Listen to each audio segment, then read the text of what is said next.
Hi good people, mko wazima, natumai hamna neno, mimi pia niko mzima, nashukuru Mwenyezi Mungu kwa kila jambo. I've just read a beautiful quote on Dr. Caroline Leaf's page inasema, during this lockdown or quarantine period, you don't want to bring up those deep issues and start fights. Yes, I think it's an incredible quote. Some things can wait, really, some things can wait. Usianze kuleta mambo ya 1999 leo, sijui ulifanya hivi. This is really not that time. Some things can wait. Kuna verse ambayo mimi napenda sana, huwa inanikumbusha tu, inasema a gentle answer turns away wrath. And it's really a time to be considerate, yeah? Think about what you're going to say to the next person, because watu wengi hawajazoea kukaa pamoja, and saizi mnajikuta, you're almost crossing each other's paths all the time. So make it easy for the other person. Kama ni mtoto, kama ni ndugu yako, kama ni whoever relative you have to live with at this time, make it better for be the bigger person, right? Okay, so leo tumetengeneza juice ya sukuma wiki pure. It's a green juice. Leo ni green juice, na green juice yangu iko na sukuma wiki, kiungo kikuu, na alafu nimeweka cucumber na flax seeds. You can also use spinach. You can also use lettuce instead of the sukuma wiki kama upendi.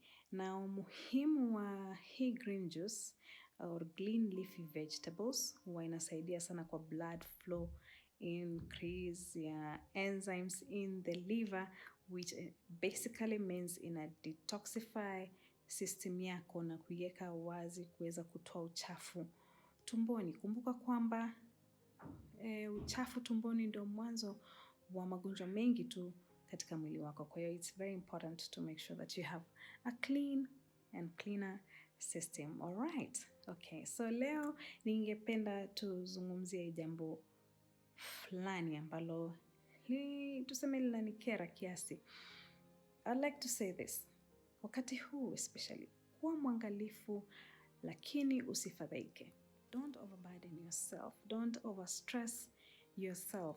Watu wengi sana nimeona wanakuwa too cautious, wanakuwa too careful. Yes, it's good to observe good hygiene, na ni mambo ambayo watu wengi sahii wanajikuta wanafanya zaidi kuliko zamani, but don't obsess about it mpaka unakuwa muoga. Train yourself. Yes, I wash my hands, I'll sanitize, I'll do the things that I'm supposed to do, be more careful, lakini usikue una obsess, kwa sababu uki-obsess itakuwa tena inaleta mambo mengine. The reason I'm saying this is because I've been reading and watching a guy called Dr. Lipton, Bruce Lipton. He's a scientist, and he emphasizes on making sure that you don't overuse your stress hormones. Anasema, be careful. Take care of your immune system. Immune system inakukinga wewe dhidi ya magonjwa, na kwa sababu inakukinga wewe dhidi ya magonjwa, you want to make sure that your stress levels are really low, and it's possible to do that.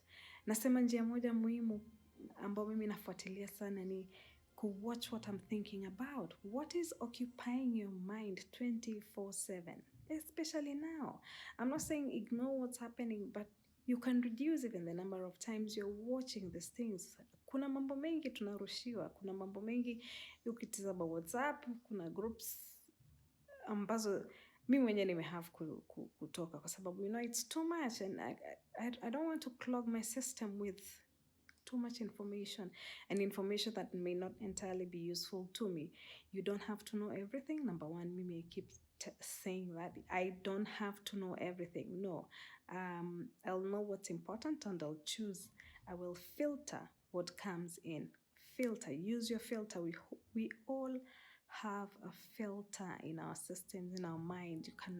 You can refuse to allow things that are around you, your environment, to kill what's inside you. You can manage that. Na hiyo ni njia moja kubwa sana ya kuprotect immunity yako, kwa sababu number one, immunity yako kama haiko sawa, utakuwa susceptible to diseases. Ndio hapo mwanzo wa kuwa mgonjwa. Yes, ndio mwanzo wa kuwa mgonjwa. Anasema Dr. Lipton anasema homa ama flu ziko kila mwaka. We have this viruses za flu kila mwaka, but what is so special about COVID-19 ama hii virus ambayo imekuwa introduced 2019 ni kwa sababu number one, mwili wetu haujaform ile kinga ambayo inatakiwa kufight hii virus. Kwa hiyo number one ni kwa sababu ni mpya. Number two ni kwa sababu imekuwa introduced na another aspect ya fear. There's a lot of fear mongering, imesukumwa na uoga, kutufanya tusikie kwamba tutakufa. Kufa unfortunately is part of life. We live, we die. And he says, he's given a fact that every year 1% of the world population wanakufa kwa ajili ya flu. Yes, it's a fact.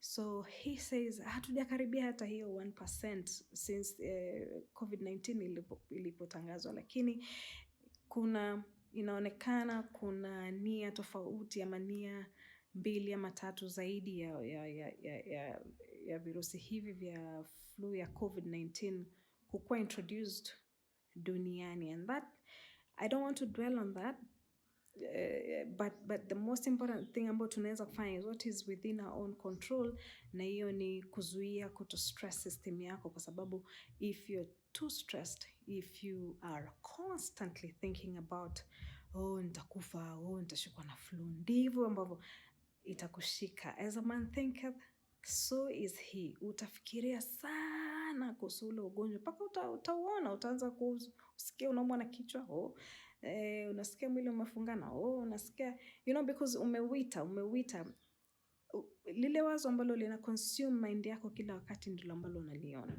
That's a fact of life. What you see is what you're constantly thinking about. So avoid, and you can take a walk, you can clean up, you can clean, my goodness, you can never run out of things to do in the house. If you must be in the house, and if you have to go out, please by all means go, and don't stop living because of this. I know it's difficult for all of us. Try to manage it well, and most importantly, chunga mind yako na ambacho unakifikiria kila wakati, because then you want to protect your immune system with everything that you've got. Sawa, asanteni.